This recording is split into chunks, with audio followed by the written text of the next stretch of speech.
All right, Dr. Propheter, thank you so much for joining us. Yeah, no problem.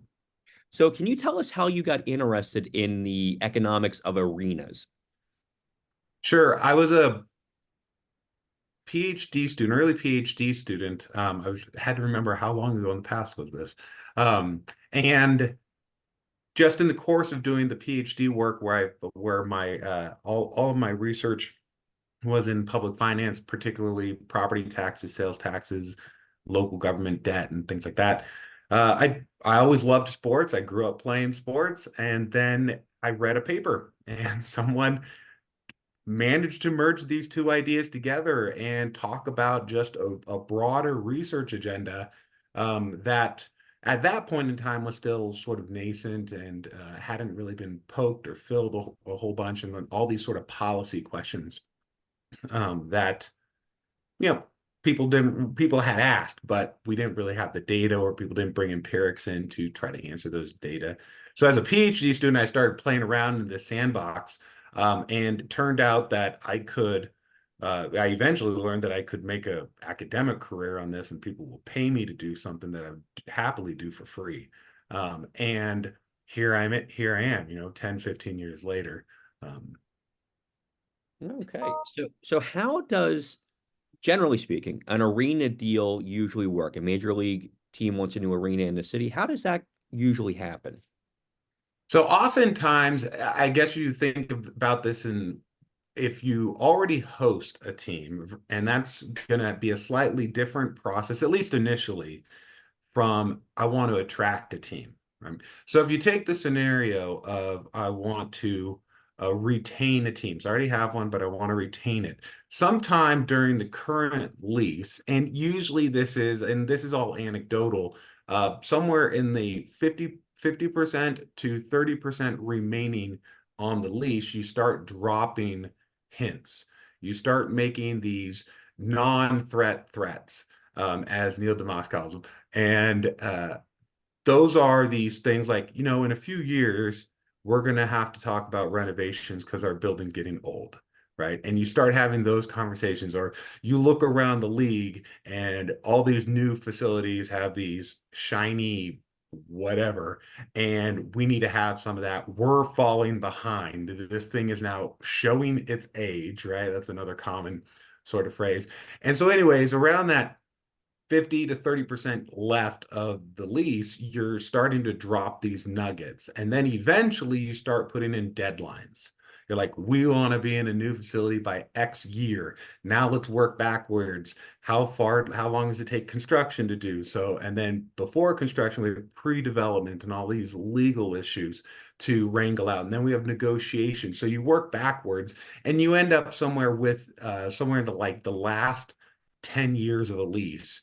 There's this urgency, and team owners will impose this urgency through their word usage, and other cities might come in and dangle incentives to try to attract them away, which will create, for the most part, another sense of urgency, but this time on the lawmaker side, to quote get something done, right, to negotiate to keep them there.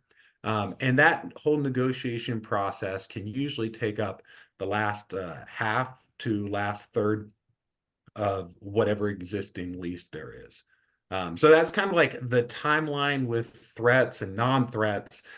It's not until you get to like the last couple years of a lease that if there's not a lot of movement, that's where sort of a big question mark happens, only because usually that's not how, like, it usually doesn't take that long, right? Sometimes, often these are done with 5 years or more to spare, on the existing lease, and you're not going to like the last year of a lease to actually make it happen. But if you do get to that point, um, either the team's already made up their mind what they're going to do. They're either going to leave or stay, and they will often sign what we call a bridge lease. And a bridge lease is just a short term, 3, 4, 5 years. Either you're going to do the bridge lease either because you plan on staying and you just need to finalize whatever it is that is already in the works, or you don't plan on staying and you just need 3 to 5 years to figure out where you're going to go. Mhm. Um, Hmm. So the situation here in Philadelphia, as you're well aware, is the 76ers want the new arena. They want to put it in the Chinatown area of the city. The owner says he's going to pay for it all himself. Is there a maybe a comparable deal somewhere else in the country? Example that we can point to that's similar to this? Is this unique? Um, is it unique for an owner to say, I'm going to cover all the costs myself? No, it's not unique. It is if you had to create like a pie chart, right? This would be like it would be a small sliver of deals that fall into this category, but it's not unique. And if we think of arenas that fit this, what comes to mind is Capital One Arena in DC is probably the closest, and that's not just because of the relationship to Chinatown, right? I mean, that's a well-known story how the arena came in and along with policy changes, zoning and whatnot, essentially decimated DC's Chinatown, but also on the ground lease part, right? That the ownership at the time of Poland had a ground lease arrangement with DC City, and then they turned around and they built their own arena. Other arenas that were similar um, would be at the time they were constructed, anyways. Nationwide Arena, Target Center. At the time they were constructed, these were either fully private construction on a ground lease or just purely fully taxable. When I say fully taxable, I mean you are a privately constructed, privately developed facility on privately owned land. And the privately owned land part is important because that's often, in 98% of cases, that's the difference between paying full property taxes like you would any other commercial business owner, or paying zero property taxes or some heavily discounted property taxes. So the land ownership of these things matter. In the case of DC, they, as part of their negotiations to move from Maryland into DC, were able to secure a property tax exemption, a blanket property tax exemption, at least on real estate. They still pay personal property taxes. And in the case of like the Target Center and Nationwide Arena, what eventually happened with those is the cities turned around and bought the arenas from them. So they became, even though they started fully private, at least the construction part fully private, eventually, for one reason or another, and the reasons are slightly different between them, the cities ended up buying the facilities, making them public again, and then removing them from the tax roll. And this just actually happened with the Moda Center in Portland, where the city council just agreed to purchase the arena and some privately owned, team-owned land, a sliver of parcel, team-owned land. And this notion though of like paying it all yourself, if you think about your construction budget, when you go out and you like want to do something, you're not thinking about your construction budget in isolation of your operating budget, right? You're going to have to operate this thing, and that thing is going to cost you money, and property taxes are an operating cost. If your property taxes on your house go up, it's not like the bank turns around and says, oh, hey, I'll let you count your property taxes against your mortgage payments.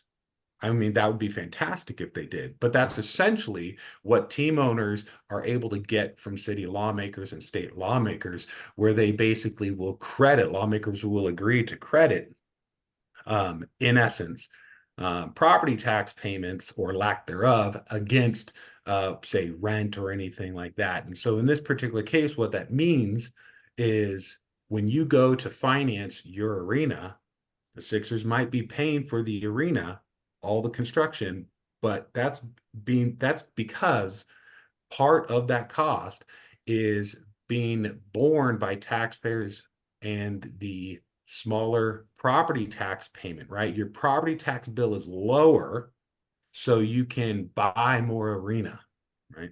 And that's what's allowing the Sixers to spend $1.3 billion. For instance, if they had to pay the full property tax cost, like any other commercial business, would they spend $1.3 billion?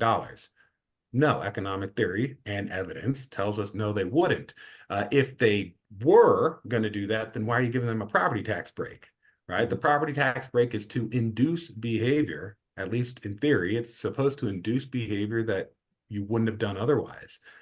So that 1.3 billion is made possible because of a very generous property tax break, and that property tax break comes on the backs of taxpayers.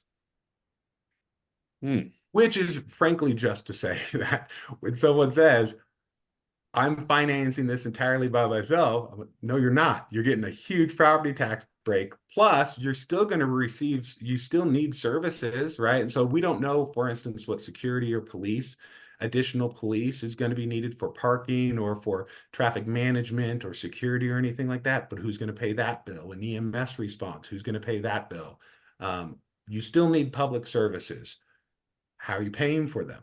And if you're not paying for them, then and or you're receiving a discount, then you're making all other taxpayers pay for them.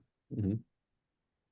So you what you had talked about with some of the other arenas that were privately financed, it almost seemed like almost like a reverse kind of public purchasing of the arena or paying for the arena at the end, right? Is there a danger of that happening here? It's hard to tell. It's hard to tell at this point. This is something that doesn't really happen until something goes wrong. So your question, the way I interpret your question is, what's the likelihood of something going wrong? And I mean, on the one hand, it's not like the Sixers owner is new to sports ownership, right? And that provides some degree of comfort and for reducing the risk that, quote, something would go wrong. But at the same time, there was public rumblings about, the team owner asking for a an agreement that if any other team in Philadelphia received subsidies in the future, that they would have it too. And I'm not sure where that shows up or if it was still negotiated into. It's not in the ground lease. It probably would be in the arena lease, but that arena lease has not been. But that arena lease has not been released, to the best of my knowledge. So is it possible that something in the future, let's suppose just for hypothetically, that condition remains in a final development document or in a final arena lease? If something goes wrong in the future and they want money, it's possible that part of that money could be delivered through the city buying the arena and therefore relieving the owner of this depreciating asset. And the thing that folks like I think often forget is $1.3 billion up front now, right? Like the arena, the buildings on land depreciate, right? Once you build this thing, it turns into a giant paperweight of steel and concrete.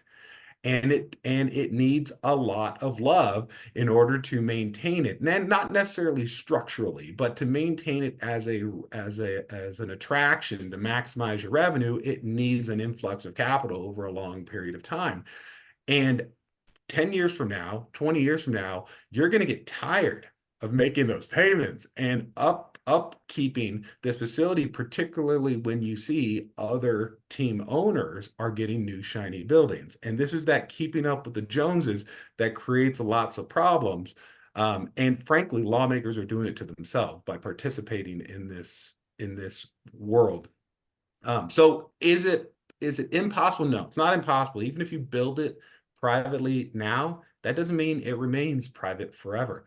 Charlotte just went through this. They just agreed to $650 million for the Panther Stadium. Panther Stadium was built exactly like the Sixers are proposing, on a ground lease, fully privately constructed. And now, fast forward 25 years, they're getting $650 million in renovations because there was a threat that they were going to leave. So who knows, right? 20 years from now, my bet is, yeah, they're going to get hundreds of $1 millions 20 years from now because they're going to hold the city hostage. Now, it sounds like the analog for this is what happened in Washington, D.C. Uh, Are there any, and generally speaking, are there any tangible benefits when these arenas are built in a city? Um, so let's define tangible. So uh, I when I hear the word tangible, we meaning those of us who research this as part of our identities have a very specific meaning in mind. So let's just make that transparent. When I hear tangible, I'm thinking um, uh, jobs, wages, tax revenue, and that at least that's how people talk about them. The short answer is for the most part, the net, and the net here is the important word. The net of tangible economic effects of these is relatively tiny. And when the difference between gross and net, right? The gross would be pretty large, but the net is once you factor out any substitution effects where people are, you have a fixed budget. Everyone has a fixed discretionary entertainment budget, right? You don't, it's not whatever that fixed amount is, you then look around your options in your city of where do I want to spend my dollar, my entertainment dollar. And at that point, it's a zero-sum game amongst all businesses, right? So as you create more entertainment options, you're really just redistributing who gets what fraction of your discretionary entertainment dollar. And that's the net economic effect of these is to factor in that substitution. And so in the particular case of wages and in the particular case of jobs, right, most of the jobs that are being created directly by facilities are they're part-time, they're relatively low wage. And in this particular case, you're moving a team for what, 10 miles? And it's already in the city. So it's incredibly hard on the surface to say with a straight face or to believe with a straight face that this is going to induce any activity that isn't already happening in the city because the Sixers are already there. The argument would have to be something like, hey, we built this big, shiny new thing, and it's going to attract people into Philadelphia that otherwise would stay out of Philadelphia. And how big of a number would that be? Well, sure, there might be some people who would be willing to pay a premium, the price ticket premiums, because as soon as you build this thing, ticket prices are going to skyrocket for the Sixers. And you're going to see a non-trivial amount of people in the first 3 years or so um, willing to spend that money to come see this shiny new object. At that point, it's no different than any other capital project that's shiny and new. But are they going to keep doing that? Are they going to all of a sudden become Sixers fans and come to every single Sixers game or come to most Sixers games or multiple Sixers games just because it's a brand new facility and they weren't going to do this at Wells Fargo Center? It's incredibly unlikely. The other element here is this notion of tax revenue being sort of a benefit. And this is still very weird to me, right? Like taxes aren't a benefit. Taxes are transfers, right? Taxes are a vehicle to transfer wealth from one person to another person or one group to another group. They aren't a benefit, right? Only in the context of sports do people all of a sudden think taxes are a good thing and that more taxes and raising taxes and increasing tax revenue is a good thing. And I'm still very confused by this. I do not have a reason why in all other policy contexts, people want lower taxes, fewer taxes, less tax revenue going to the government, except in sports, where all of a sudden it's a benefit and it's a good thing. And we need to be excited that we're increasing tax revenue. But that's separate. So that's all in the tangible. The intangible portion, there is some non-trivial intangible benefit. The intangible benefits, civic pride, excited that the Sixers are there and they've been doing well for the last 5, 6, 7 years in particular. And but that doesn't really apply in this case because the Sixers aren't leaving, right? They're still in the city. And heck, even if they were in the metro, they could go to Camden and you would still have these benefits. It's not like people don't know Philadelphia exists just because they become the Camden Sixers, for instance. So that I don't think those intangible benefits apply in this particular case. And the net tangible benefits, they're going to be tiny and fleeting. I'd like to bring Denise Clay Murray here on Philadelphia Hall Monitor. Well, I guess my question for you, doctor, and thank you for joining us, is if these things are so bad and there's so much evidence that shows that they're bad, why do we keep doing them? Yeah, so I'm first resistant to framing them as bad, only because that's a judgment call. So me, as sort of the academic researcher, I'm not going to have an opinion on if someone thinks this is good for their community or not. So if folks, right, so if folks believe it's bad or voters believe it's bad or good, right, that's sort of up to them to decide. That's not up to me to decide for Philadelphia residents if it's good or bad. So that's just sort of a qualification. But the substance of your question is, why do people keep doing these things despite this overwhelming amount of evidence that it's suspect at best? And it can create a lot of distributional inequities, right? All public policies create winners and losers. Every time someone makes a policy choice, you are hurting someone and benefiting someone else. And that's distributional equity. So why, when we have these distributional components, and oftentimes the vast majority of the time, if not exclusively, the wealthier getting more wealthy and the poorer getting less poor or more poor, or more harmed or carry more of the risk, why keep doing it? And we have some theories, and for the most part, they center around what economists call a sort of a public choice account to political behavior or to individual behavior. And that's essentially to think of politicians, the people who ultimately approve this, as having their own sort of political calculus. When they go and they make a decision, they're making a decision like for themselves, for their own individual benefits. And sometimes their individual benefits as politicians dovetail with the benefits of residents. Oftentimes it doesn't. And so if we think about, well, what are the benefits? What are the benefits to a lawmaker for approving these things? Well, they get to be in photo ops and they get to shake hands, and they might even get to have a dedicated public official suite at a game, right, where they're catered to during the suite during playoff games or things like that, and you get to rub shoulders with rich and famous people, right? And then you think about like what the costs are. Okay, well, what's the political cost?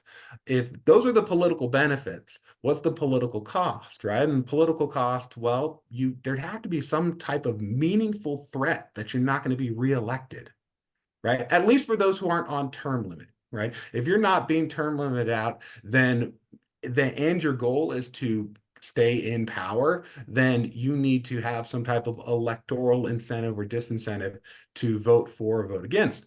What is the probability of someone being voted out of office because they approved a sports facility?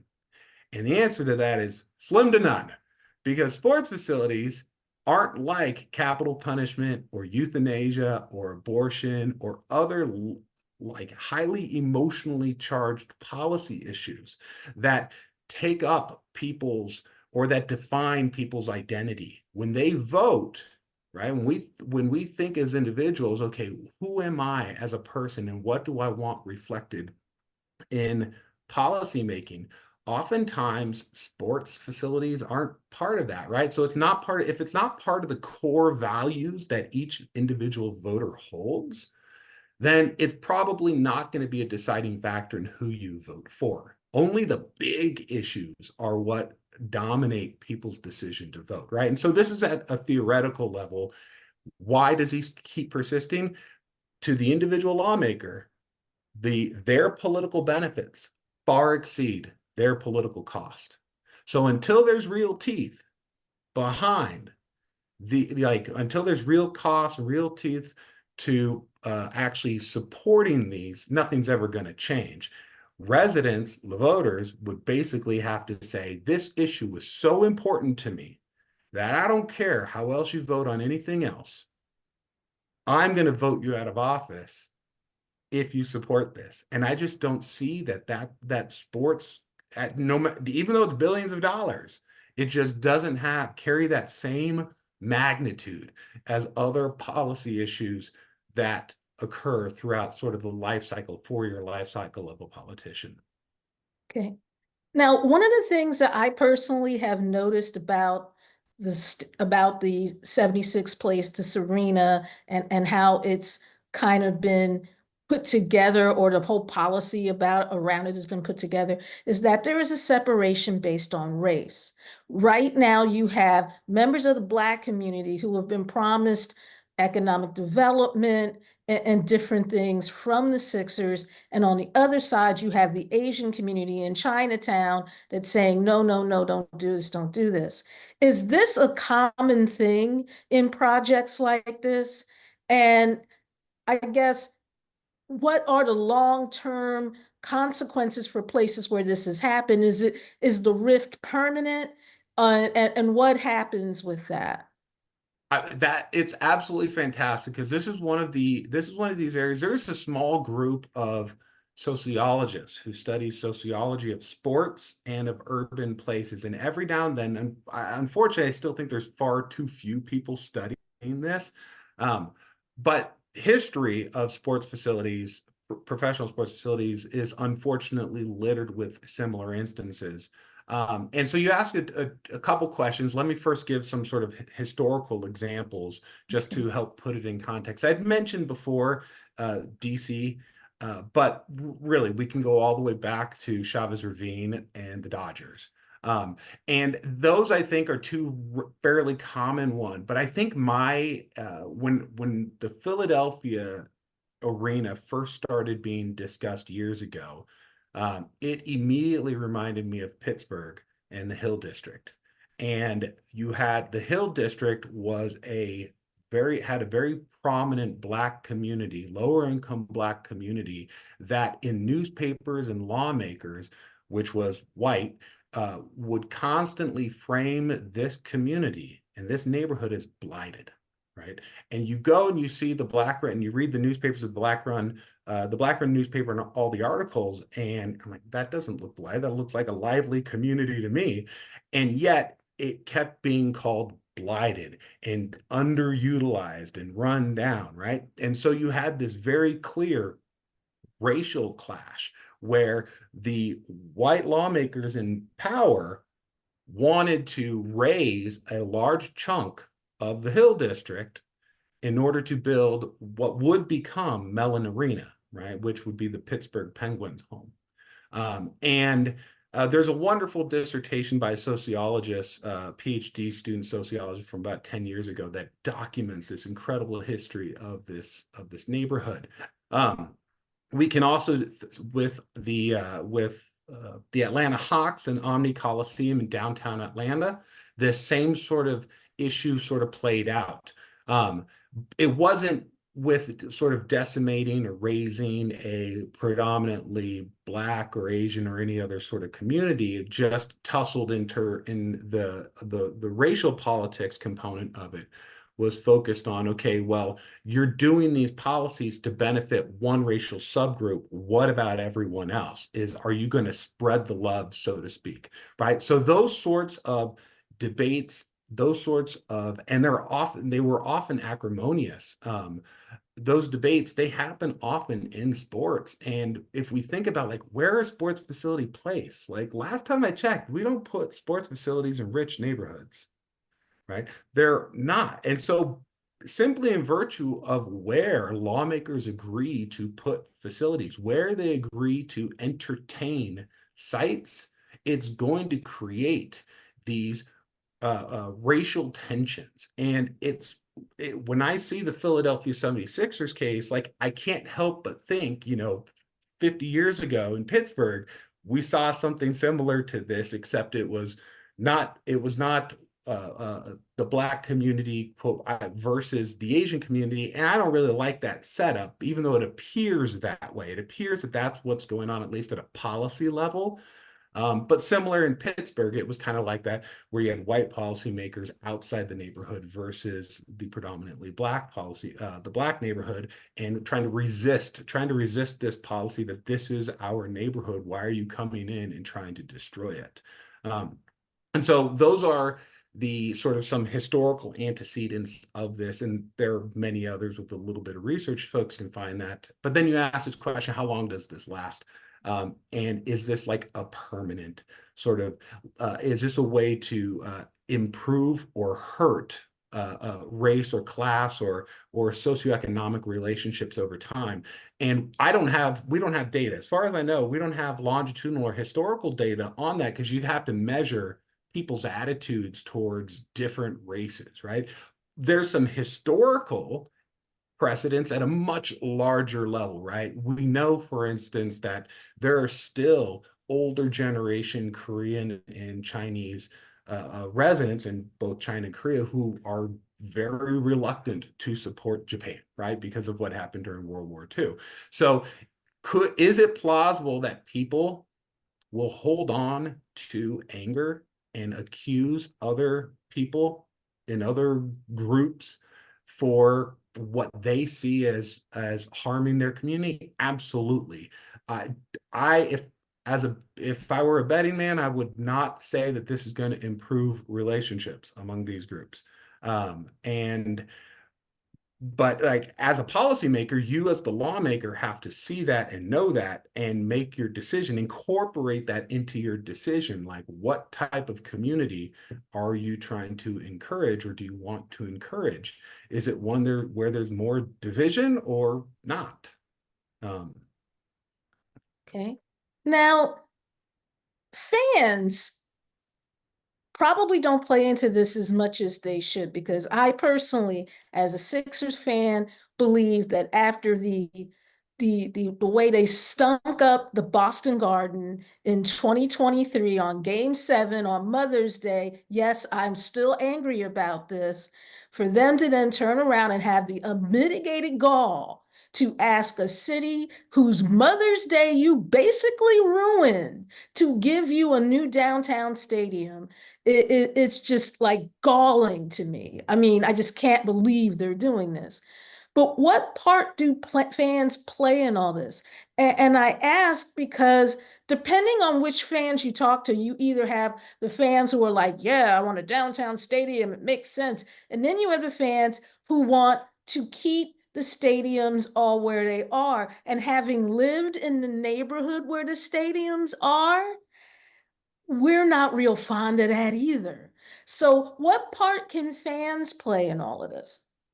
I mean, I like, as far as I love your story, because it reminds me, I'm a Sacramento Kings fan, and I have been for the vast majority of my life, and I can still think of Western Conference Finals with the Lakers, and yeah, how many times the Kings were so close to going to the finals in those early 2000s, and it was Big Shot Bob making a three-pointer at the end of a game to kill it for us, Samaki Walker doing something silly. Yeah, so those memories, those sticky memories, I appreciate that, because it's the exact same experience that I have. And what's interesting about the Sacramento case and the Philly case, that's also a nice parallel here, besides our angst and anecdotes, is the before the Kings were in their current arena, Golden One Center, which is in downtown Sacramento, they were in Arco Arena. It went by a bunch of names, but we'll always call it Arco Arena.